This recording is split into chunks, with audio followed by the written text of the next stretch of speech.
The month this video will be released on will mark the 25th anniversary of the PlayStation 2 being released in North America. Yes, this console is 25 years old. Yeah, I know it's a slim model, but you get what I mean. We are all that old.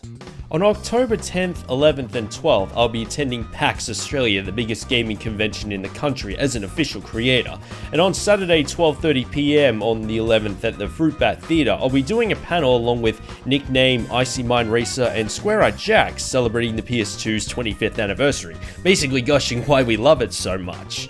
The PS2 was a console I've been familiar with since it first launched. There are a lot of really early memories to unfold, and for many others, as it's the highest selling console of all time. I guarantee every single person watching this has, or at least had, a PlayStation 2, whether it's the original fat model with the blue PS2 logo in the middle, or the slim line. I saw a lot of these in people's households in the mid to late 2000s, that's for sure. And lasting from 2000 to 2013 with over 160 million units sold, the best-selling video game console of all time, and thousands of different releases. Whenever you go to a retro game store, the PS2 section will have a truckload of games shoved into one small section. So coming up with a list narrowing it down to 10 was a lot harder than I expected, since there are so many games to choose from, including third-party ones, some exclusives, some not, some that are superior to the PS2. So what I'll be doing is talking about what shaped my PS2 childhood, including a couple of third-party titles. This means Burnout 3 Takedown or any of the Tom Clancy's Splinter Cell titles, for example, could be here too, but if I ever did a list for 10 favorite original Xbox games in the future, they're more likely to appear on that list.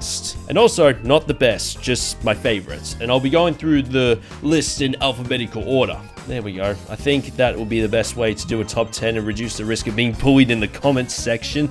Welcome to Bullworth Academy.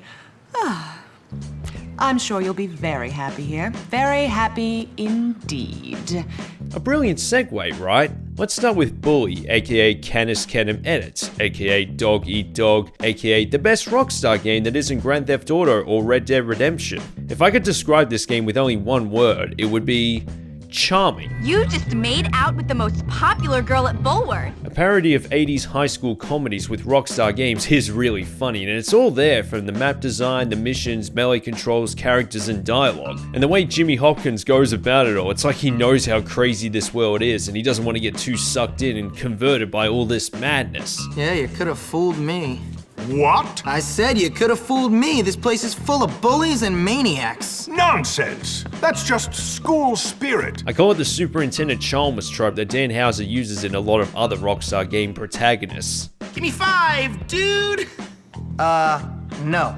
And while the map isn't as grand in size, thanks to the expertise in the open world genre by this point in the tail end of the 6th generation, there's a higher volume of content crammed onto this map, and it uses the same melee mechanics similar to the Warriors, which I didn't mention in my Bully review since I haven't played that yet. Kind of surprising actually, but that also means the controls remain solid. Regardless of which version you get, you'll be experiencing one of the best open world titles of the 6th generation, but it's the PS2 version that hooked me. Can't believe it took over a decade after it came out to finally play it. I think it's because as a kid I didn't pick games based on who developed them. I didn't think Rockstar Games logo, I must get this game. It was easy for me to forget they made lots of games outside of the GTA series. Back in my day. You think I'm just gonna lie down and take it, fat tent, skyball? Oh shit, here we go again. Worst place in the world, Rolling Heights baller country. Now I ain't represented Grove Street in 5 years. But the ballers won't give a shit. And this leads me to Grand Theft Auto San Andreas. Intimidate those who intimidate others, Carl.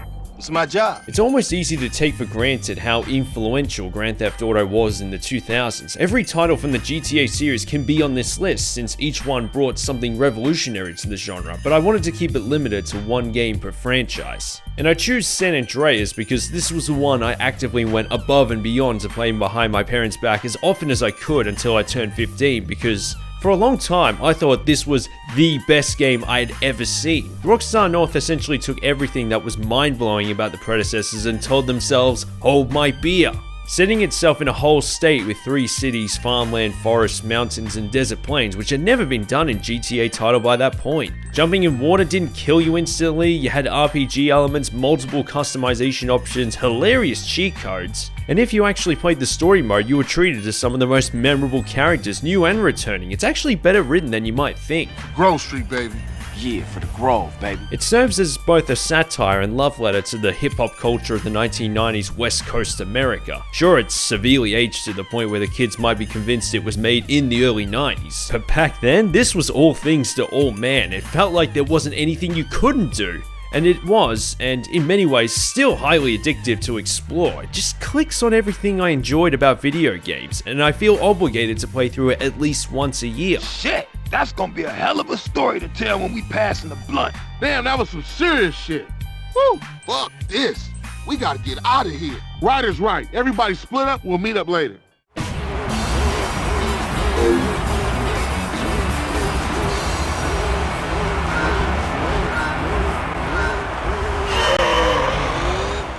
Next is the video game that introduced me to the PlayStation 2. 2001 was the year the console took off, with masterpiece after masterpiece, including Metal Gear Solid 2, Devil May Cry, Jak and Daxter The Precursor Legacy, Tony Hawk's Pro Skater 3, and aforementioned Grand Theft Auto 3. But the first to showcase just how much of a leap the next generation made with the PS2 was Gran Turismo 3 A-Spec. Okay, when it comes to content compared to Gran Turismo 2 and 4, it's very lackluster with 180 cars and 19 circuits if you don't count reverse variations. It comes across more as a tech demo for the console. And don't get me started on getting started. It's such a grind, it feels like it needs the microtransaction structure used in GT7 to fill in the missing pieces. But when it kicks into gear, it stays in gear. 180 cars is still a decent number, a lot of cars you actually want to drive. It's almost completely free of game bugs, it feels polished, liquid smooth, no sense of compromise. It has the perfect balance of simulation and arcade gameplay, and regardless of what region you're from, that soundtrack is amazing. This is the Gran Turismo game I enjoy playing the most. It is a close call between this and GT4, which is admittedly the better game in terms of content available.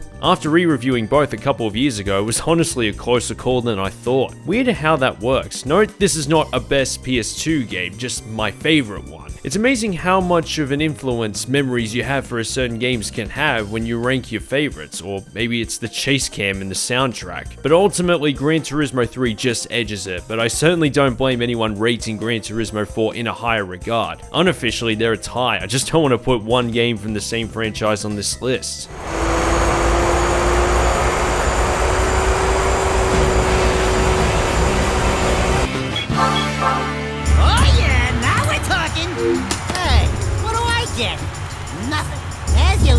Okay, I am sort of cheating by selecting Jak 3 since the version I played was a HD remaster on the PlayStation 3. Developed by Naughty Dog, who, say what you want about them today, are one of the best names in gaming, Jak and Daxter The Precursor Legacy felt like Sony's answer to Banjo-Kazooie, a colourful open-world platformer where treasure hunting in specific areas was the main focus. Brilliant game, though since Jak was a mute, Daxter the sole voice got really annoying after a while. That all changed when Jak was pissed off in the follow-up. Jeez! Remind me not to piss you off! This was a very solid game too, no pun intended, shifting to a dystopian setting with new weapons, vehicles, and GTA-styled open-world map. As players who grew up with Crash Bandicoot had gotten older, so did this franchise. Unfortunately, its difficulty curve was completely out of whack, especially with its checkpoint placement where it seemed like they were non-existent in certain missions that desperately needed them. Well, if it's too hard for you, I understand. Power stuff can be tricky. And that's why Jak 3 feels like the perfect balance of everything I love about the franchise. Camera should have been fixed by this point, but at least they fixed the difficulty curve so it became frustrating towards the end of the game, and you had more variety. A light Jak, more vehicles, multiple game modes in the story, an expanded desert environment where even getting to a marker felt like a challenge, but in the right way. It's exciting. The level designs as a whole are superb. Like Gran Turismo, this is a perfect showcase of what the PlayStation 2 can do graphically, and story-wise, it's epic, with the chemistry between Jak and Daxter strong as ever, even if Daxter can be annoying at times. A fitting conclusion to one of the best trilogies on the system, which is saying something.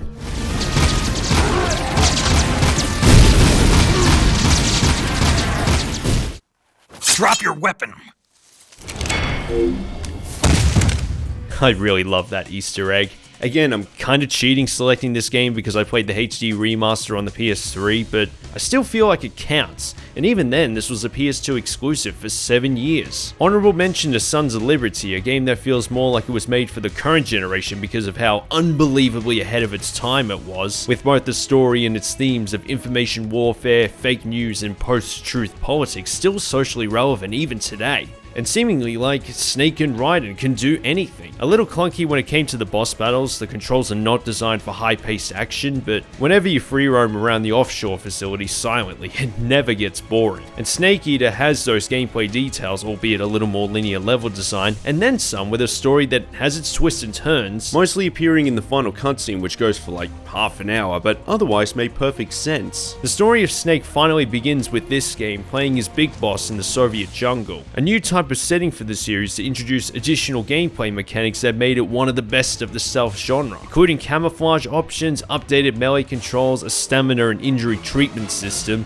And if you have Subsistence or the HD remaster, a third-person view that works perfectly with areas that are less square-shaped. An Easter egg at seemingly every corner of this place, just insane attention to detail that you'd expect from a game directed by Hideo Kojima. I don't know why they bothered remaking this game because the original is practically timeless, and currently my favorite in the Metal Gear series. I'm still yet to give Guns of the Patriots or the Phantom Pain a proper go, but with Kojima no longer working for Konami and based on what I experienced with Snake Eater, this will always remain a favorite.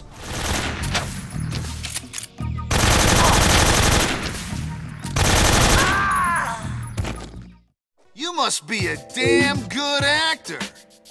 'Cause nobody's figured out you're a punk. Along with Burnout 3 Takedown as one of the definitive arcade races of the 6th generation, the first Midnight Club, a launch title for the PS2 fun fact, along with Smuggler's Run, both titles incredibly similar to each other. A checkpoint-based racer where the map basically let you choose your own route. Midnight Club 2 is a significant improvement, especially in the control department, but it still felt like it didn't add anything new to the series apart from new maps and aliens trying to look like humans. But Midnight Club 3 Dub Edition feels like the perfect hybrid of Need for Speed Underground, Mario Kart, and F-Zero GX. Introducing fully licensed cars and customization options beyond a few paint jobs, I was caught off guard by the volume of options available, ones that didn't exist in Need for Speed Underground at that time. And it's all very simple to grasp, so you don't need a degree in digital arts to make the coolest set of wheels in San Diego, Atlanta, and Detroit. You do need a degree in physics, however, given the quickness of the reflexes required to race through these vibrant streets. Some call it the Dark Souls of racing games, and having never really played any Souls-like titles at the time of this video, I can say with full confidence that would be the best way to describe Midnight Club 3.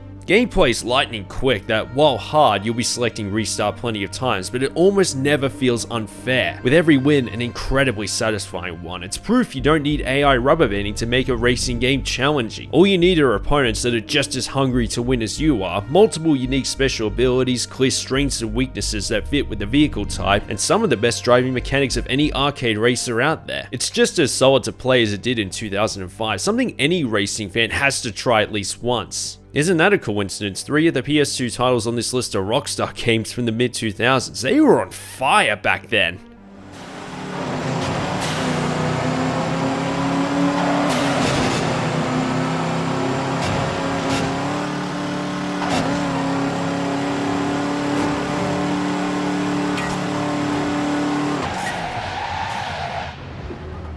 Finally, where have you been with my ride, huh?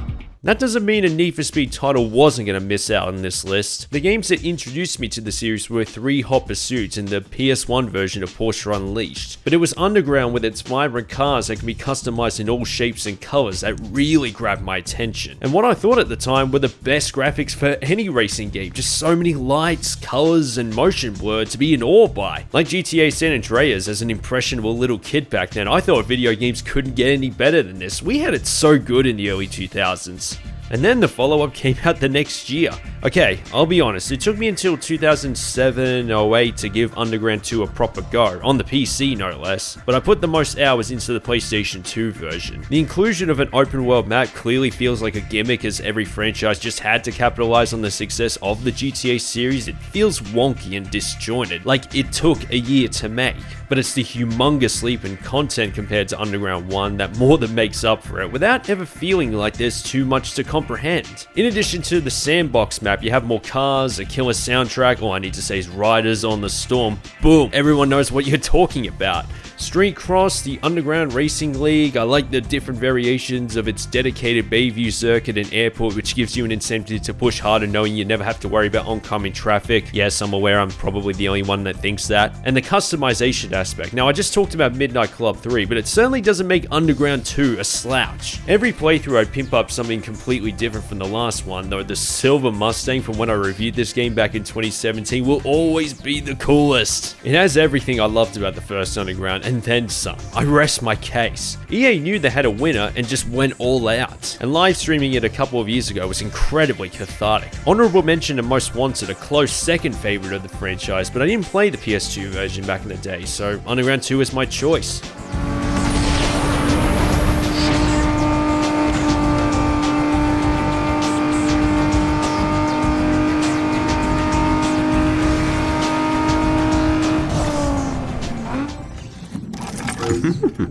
Well, what took you so long? Clank, what are you doing here? What is it with the third title in the franchise that's the best on the PlayStation 2? This is why games covers don't appear in the thumbnail. There are so many on this list that I played through the HD remasters on the PS3, because at that time, $13 for the Jak and Daxter and Ratchet and Clank trilogies are a sweet deal to say the least. And it's safe to say I made the most of my purchases. I don't suppose there's any chance he's the evil Clank.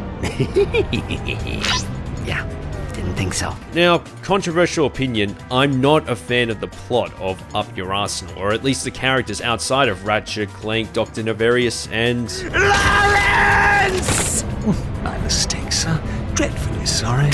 The chemistry between both duos are very entertaining, but everyone else are either forgettable or unlikable, especially Captain Quark. Well, Deep inside, you're a cowardly wuss? No, not exactly. If you saw my original reviews, he's easily in my top 3 for most hated video game characters. He does a really good job pinching all of my nerves. I know he's supposed to be a superhero who cares more about fame, and that's the joke, and you always felt for Ratchet seemingly never getting his just due. I guess that's how you, the player, is supposed to feel, but I don't know, the whole thing just felt more cruel than funny. Like, it just took it a step too far.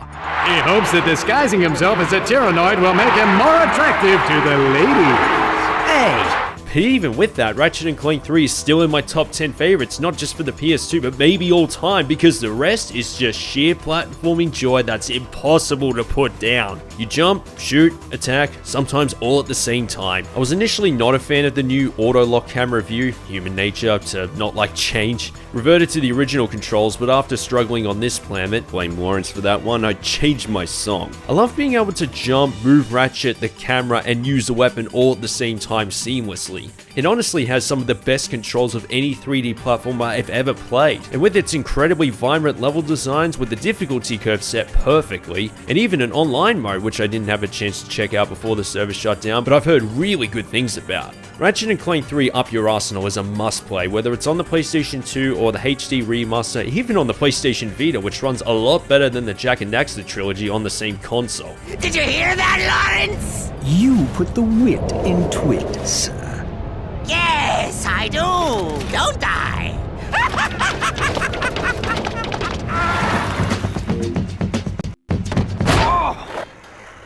I grew up with the Tony Hawk's Pro Skater series on the PS1, but since I didn't get a PS2 until late 2006, I missed out on most of the follow-ups that were released on the 6th generation, including Tony Hawk's Pro Skater 3, 4, Underground 1, 2, American Wasteland. Instead, I had PS1 versions of Pro Skater 3 and 4, which were good in their own right, but I also played the PS2 versions sporadically throughout that stretch too, and I felt like I was missing out back home. It was until a PlayStation 2 arrived in the household and my parents got me Tony Hawk's Underground 2. By default, this goes on the list based on the number of hours I put into this game. To go from one generation to another opened the floodgates in terms of content and gameplay. Like, I remember being able to get off the skateboard as the coolest new feature at that time. Again, impressionable equals blinded, because in hindsight it's one of the worst parts control-wise. A direct sequel to Underground 1, the game's main story mode, the World Destruction Tour, despite being a competition, it's just a linear structure of completing goals on the level individually, like Pro Skater 4. Levels scatter all over the world, including Berlin, Barcelona, and Sydney. In fact, this game was the first thing I thought of when I arrived at Bondi Beach for the first time in person. And since I only started playing Underground 1 only a couple of years ago, I never realized how much of a weasel Eric Sparrow really is, given how much ridicule and punishment he takes in this game.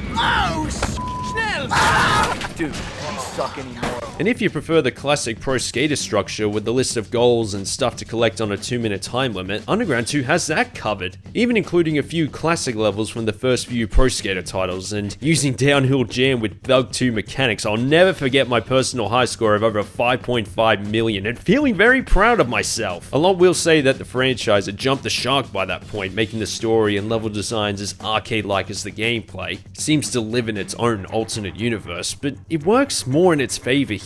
The increasing customization options, a predictably great soundtrack that adds a few new genres into the mix, and added a few gameplay features without feeling too complicated, including graffiti and focus mode. It almost feels like the complete package with something for everyone who grew up with the franchise, until American Wasteland took it a step too far with the on-foot moves in particular.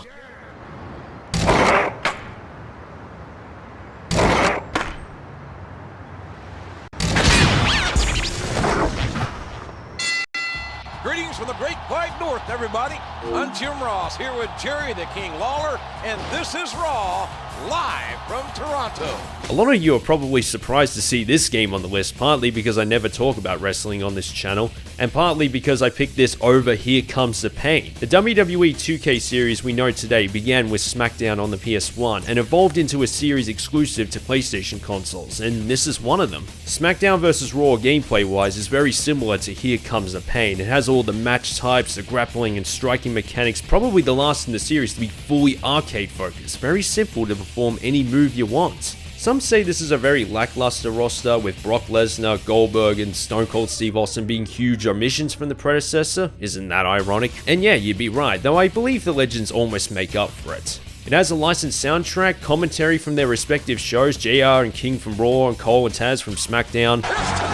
The career mode introduces dialogue voiced by the wrestlers themselves, so it makes the storyline branches feel incredibly generic, with some superstars being out of place. Especially The Undertaker. His dialogue was probably recorded just before he reverted to the dead man gimmick, and this is all they had. I guess you have to write a story for a career mode that fit any wrestler you choose, champion or not. And given all the vastly different wrestlers and gimmicks, it's an almost impossible task. It also means they omitted the option to swap rosters and shows and alignments between heel and face. But if you want 80% of what made Here Comes the Pain great, but you're not a fan of the prices copies for that game go for online, this is a more than worthy, cheaper alternative. And it's a wrestling game I've put more hours into than any other.